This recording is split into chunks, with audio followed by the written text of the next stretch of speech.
اعوذ باللہ من الشیطان الرجیم۔ میں اللہ کی پناہ مانگتا ہوں مردود شیطان سے۔ بسم اللہ الرحمن الرحیم۔ شروع اللہ کے نام سے جو بڑا مہربان نہایت رحم والا ہے۔ يمسسكم قرح فقد مس القوم قرح مثله وتلك الأيام نداولها بين الناس وليعلم الله الذين آمنوا ويتخذ منكم شهداء والله لا يحب الظالمين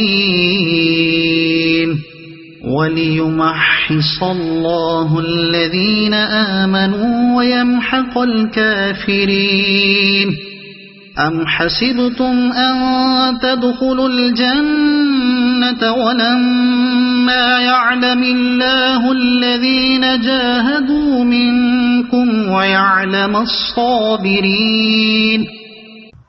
اگر تم زخمی ہوئے ہو تو تمہارے مخالف لوگ بھی تو ایسے ہی زخمی ہو چکے ہیں۔ ہم ان دونوں کو لوگوں کے درمیان اولتے پلتے رہتے ہیں۔ شکست احد اس لیے تھی کہ اللہ تعالیٰ ایمان والوں کو جان لے اور تم میں سے بعض کو شہادت کا مرتبہ عطا فرمائے۔ اللہ تعالیٰ ناحق والوں کو دوست نہیں رکھتا۔ یہ وجہ بھی تھی کہ اللہ تعالیٰ ایمان والوں کو بالکل الگ کر دے اور کافروں کو مٹا دے۔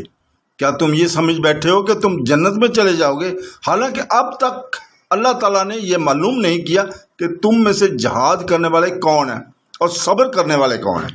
جنگ سے پہلے تم شہادت کی آرزو میں تھے، اب اسے اپنی آنکھوں سے اپنے سامنے دیکھ لیا۔ آیت نمبر 140 اور 142 میں اللہ تعالیٰ فرماتا ہے، جس کی تفسیر ہے، اگر تمہیں زخم لگے ہیں، تمہارے آدمی شہید ہوئے تو اس میں سے پہلے تمہارے دشمن بھی تو قتل ہو چکے ہیں، وہ بھی تو زخم خوردہ ہیں۔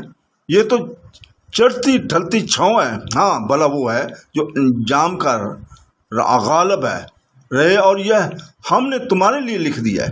یہ بعض مرتبہ شکست بالخصوص اس جنگ احد کے اس لیے تھی کہ ہم صابروں کا اور غیر صابروں کا امتحان کر لیں، اور جو مدت سے شہادت کی آرزو رکھتے تھے انہیں کامیاب بنائیں کہ وہ اپنا جان اور مال ہماری راہ میں خرچ کریں۔ اللہ تعالیٰ ظالموں کو پسند نہیں کرتا۔ یہ جملہ معترضہ بیان کر کے یہ فرمایا اس لیے بھی کہ ایمان سرکشی اور تکبر میں اور بڑھیں گے، اور یہی ان کی ہلاکت اور بربادی کا سبب بنے گا۔ صدق اللہ العظیم۔